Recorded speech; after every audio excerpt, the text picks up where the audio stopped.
Krishnalanka CI Nagaraju వేధింపుల వల్లే పేరుపోగు క్రాంతికుమార్ చనిపోయాడంటున్నారు అతని కుటుంబ సభ్యులు. గత 3 నెలలుగా వేధింపులు మరీ ఎక్కువైపోయాయని, స్టేషన్కు తీసుకెళ్లి చిత్రహింసలకు గురి చేస్తున్నారని, ఆ టార్చర్ తట్టుకోలేకనే క్రాంతికుమార్ ఆత్మహత్య చేసుకున్నాడంటున్నారు. భర్త మృతితో 3 పిల్లలను ఎలా పెంచి పెద్ద చేయాలో అర్థం కావడం లేదంటున్నారు క్రాంతికుమార్ భార్య.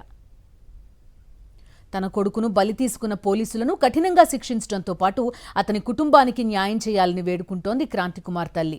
మరిన్ని వివరాలు మా ప్రతినిధి అశోక్ అందిస్తారు. కృష్ణలంక సీఐ నాగరాజు వేధింపులు భరించలేక క్రాంతికుమార్ ఆత్మహత్యకు పాల్పడ్డారు. అయితే దాదాపుగా ఆ ఘటన జరిగిన తర్వాత 10 రోజుల తర్వాత ఈ ఆత్మహత్యకు సంబంధించిన వీడియో వెలుగులోకి వచ్చింది.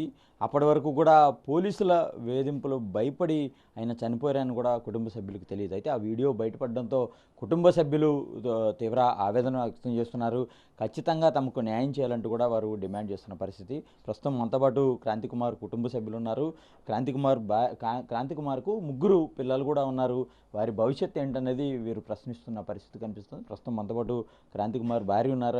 ఆమెను అడిగి తెలుసుకునే ప్రయత్నం చేద్దాం. అమ్మ, ఏదైతే మీ భర్త గారు చనిపోయారో అంతకుముందు ఎప్పుడైనా తనకు పోలీసుల నుంచి వేధింపులు ఉన్నాయి, కానీ వీటి మీద ఎప్పుడైనా మీతో ఆయన ఆ విషయాలన్నీ షేర్ చేసుకున్నారు ఎప్పుడైనా? చెప్పారు సార్. అంతకుముందు కూడా ఏ టైంకి పడితే ఆ టైంకి వచ్చేవాళ్ళు. అది పడుకున్నా కానీ నైట్ అయినా ఎప్పుడైనా వచ్చి ఏదో రకాన తీసుకెళ్తూ ఉండేవాళ్ళు.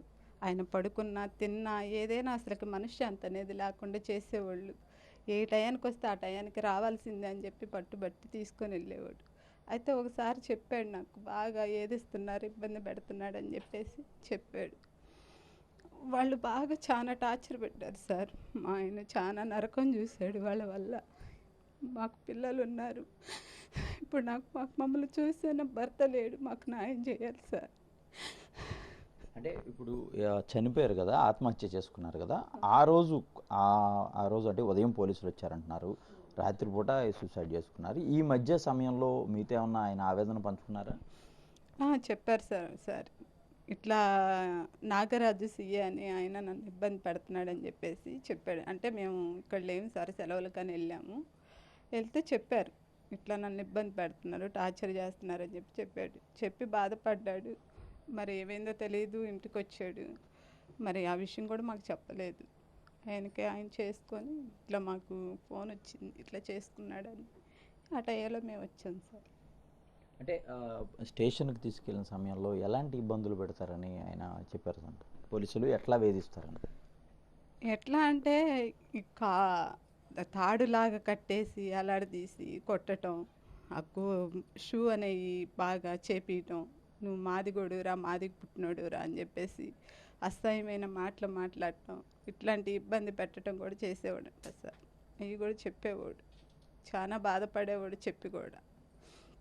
పోలీసులు వచ్చినప్పుడు ఒకవేళ నైట్ వస్తారు, నైట్ వచ్చి అర్ధరాత్రి టైంలో వచ్చి తలుపు కొట్టేవారు. మమ్మీ వెళ్ళి డోర్ తీస్తే క్రాంతికుమార్ ఉన్నారా అంటే ఉన్నారని చెప్పేది, లేరంటే లేరని చెప్పేది. వచ్చి మా డాడీని బయటికి పిలిచి ఒకవేళ తిడతారు లేదా ఫోటోలు తీసుకొని వెళ్తారు, అలా చేసేవాళ్ళు. ఎప్పుడు బాగా హింస పెట్టారు మా డాడీని, ఎన్నో మాట్లాడినారు. మా మమ్మీకి ఒకసారి చెప్తుంటే నేను విన్నాను. అవన్నీ విన్న తర్వాత అడుగుదాం అనుకున్నా, కానీ నేను చిన్నపిల్లని కదా, అడగలేనని చెప్పి ఏం అడగలేదు. అలా చేసేవారు సార్. మనతో పాటు మాట్లాడేందుకు క్రాంతికుమార్ తల్లి కూడా ఉన్నారు. ఆమెతో కూడా మాట్లాడే ప్రయత్నం చేద్దాం. అమ్మా, ఒకవైపు మీ భర్త ఎవరైతే వెంకటేశ్వరరావు ఉన్నారో ఆయన అనేక ఉద్యమాలు చేశారు, ఎంఆర్పిఎస్ రాష్ట్ర అధ్యక్షుడిగా. అలాంటి మీ కుటుంబానికి ఇలాంటి పరిస్థితి వచ్చింది, మీ కుమారుని కోల్పోయారు. ఎప్పుడైనా మీ కుమారుడు ఇట్లా జరిగిన ఇష్యూలకు సంబంధించిన మీతో చెప్పాడా, ఎట్లా ఇబ్బంది పడుతున్నాడు? వచ్చి అప్పుడప్పుడు 1 గంటలకు కూడా వచ్చి నా తలుపు కూడా కొడతారండి. మీ అబ్బాయి ఏడని, కారుకి వెళ్ళాడని చెప్పేదాన్ని. వాళ్ళు వచ్చి అడిగేసి వెళ్ళిపోయేవాళ్ళు. తర్వాత మొన్న 21 మాత్రం పోలీసులు వచ్చి పిలిచారు పిల్లోడిని, లోపల ఉన్నాడు. రాలేదంట, నన్ను వచ్చి ఇక్కడ పిలిచారు. మీ అబ్బాయి రావట్లేదు, రామ్మ పిలువని. వెళ్ళి పిలిచాను. పిలిస్తే కాంతి పోలీసులు వచ్చారు, రా కాంతి అంటే, నేను రానమ్మా, నన్ను బయటకు వస్తే చంపేస్తారు, నన్ను అప్పు చెప్పొద్దామని ఏడ్చాడు. ఏడ్చి పిలిచి కిటికీలో ఉండి వాళ్ళు కేకేసి కూడా, నువ్వు రాకపోతే నీ వ్యవహారం తేలుస్తామని చెప్పి వెళ్ళిపోయారు. వెళ్ళిపోయాక సరే ఇటు కాంతి ఇటు రా అని పిలిచాను, రాలేదు. తర్వాత 10:30, 11ంటికో ఏమో గులకలు తినేసాడు. తినేసి తలుపులు వేసుకొని తినేసి నాకు ఫోన్ చేశాడు. అమ్మ నేను గులకలు మింగాను, మా నాన్నకి ఫోన్ చేసి చెప్పు అన్నాడు. సరే గబగబా వెళ్ళి ఏంటి అంది గులకలు మింగటం ఏంటని వెళ్ళి చూసి అప్పటికే ఇక్కడ నర్సు గారిపోతే పడిపోయి ఉన్నాడు. కుర్రాళ్ళందరినీ పిలిచి అంబులెన్స్ పిలుచుకొని అంబులెన్స్లో రాగి పార్క్ దగ్గర లైఫ్ హాస్పిటల్కి తీసుకొని వెళ్ళాను.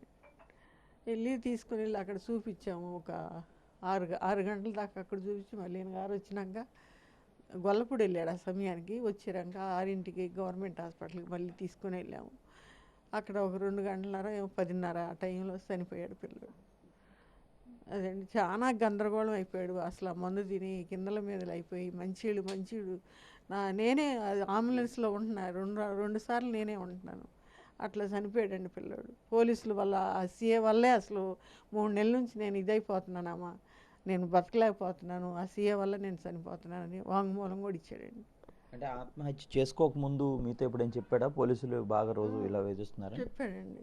15 రోజులు అసలు కారులోనే తిరిగాడు. ఆయన దెబ్బకు భయపడి, సీఏ దెబ్బకు భయపడి కారులో తిరుగుతా ఎప్పుడన్నా వచ్చి కొంచెం అన్నం తిని వెళ్ళడం అట్లా చేసేవాడు. 15 రోజులు 20 రోజులు కారులోనే తిరిగాడు, ఇంటికి రాకుండా. ఇంటికి వచ్చి ఉన్న 4 రోజులకి మళ్ళీ పోలీసులు వచ్చి పిలిచలేకి గబగబా అది మింగేసి నాకు ఫోన్ చెప్తే నేను వెళ్ళాను. సరే తీసుకొని హాస్పిటల్ వేసుకొని వెళ్ళాక పిల్లడు మాకు దక్కలేదండి. చాలా ఇబ్బందులు పెట్టారు. సీఏ వల్లే నా కొడుకు చనిపోవటం కూడా. అంటే ఇంత మరి మీకు ఈ అన్యాయం జరిగింది, మీరు ఇప్పుడు ఏం కోరుకుంటున్నారు? న్యాయం చేయాలండి. ఏం కోరుకున్నా నా కొడుకు మనవరిలో కోళ్ళ ఉంది, మరి న్యాయం చేయాలని కోరుకుంటున్నాను. చూస్తున్నాము కేవలం రౌడీ షీట్ ఉందనే ఒక కారణంతో పదే తమ ఇంటికి పోలీసులు వచ్చేవాళ్ళు. ఎవరైతే క్రాంతి కుమార్ని స్టేషన్కి రావాలంటూ కూడా పిలవడంతో పాటు వేధింపులకు గురి చేసేవారు. పోలీసుల వేధింపులు బెదిరింపులకు భయపడి చాలా రోజుల పాటు ఇంటికి కూడా రాకుండా ఆయన కారు డ్రైవింగ్ చేస్తున్న పరిస్థితులు కూడా ఉన్నాయని ఆమె తల్లి కూడా చెప్తున్న పరిస్థితి. అలాగే తన భర్త ఎలా ఇబ్బందులు పడుతున్నాడు, పోలీసులను చూసి వారి వేధింపులను ఎలా భయపడుతున్నాడు అనేది కూడా క్రాంతి కుమార్ భార్య కూడా చెప్తున్న పరిస్థితి కనిపిస్తుంది. తనకు ఇప్పుడు 3 పిల్లలు ఉన్నారు. ఖచ్చితంగా వారి భవిష్యత్ ఏంటి, ఇప్పటికైనా సరే ప్రభుత్వం స్పందించాలి. ఏదైతే క్రాంతి కుమార్ ఆత్మహత్యకు కారణమైన సిఐ అలాగే పోలీసులపై చర్యలు తీసుకోవడంతో పాటు తమ కుటుంబానికి ప్రభుత్వం అండగా నిలబడాలి. ఖచ్చితంగా తన 3 పిల్లల భవిష్యత్తు ఏంటి అది ప్రభుత్వమే ఆలోచన చేయాలంటూ కూడా వారు డిమాండ్ చేస్తున్న పరిస్థితి కనిపిస్తుంది. కెమెరా పర్సన్ వెంకటతో అశోక్, సాక్షి టీవీ, విజయవాడ నుంచి.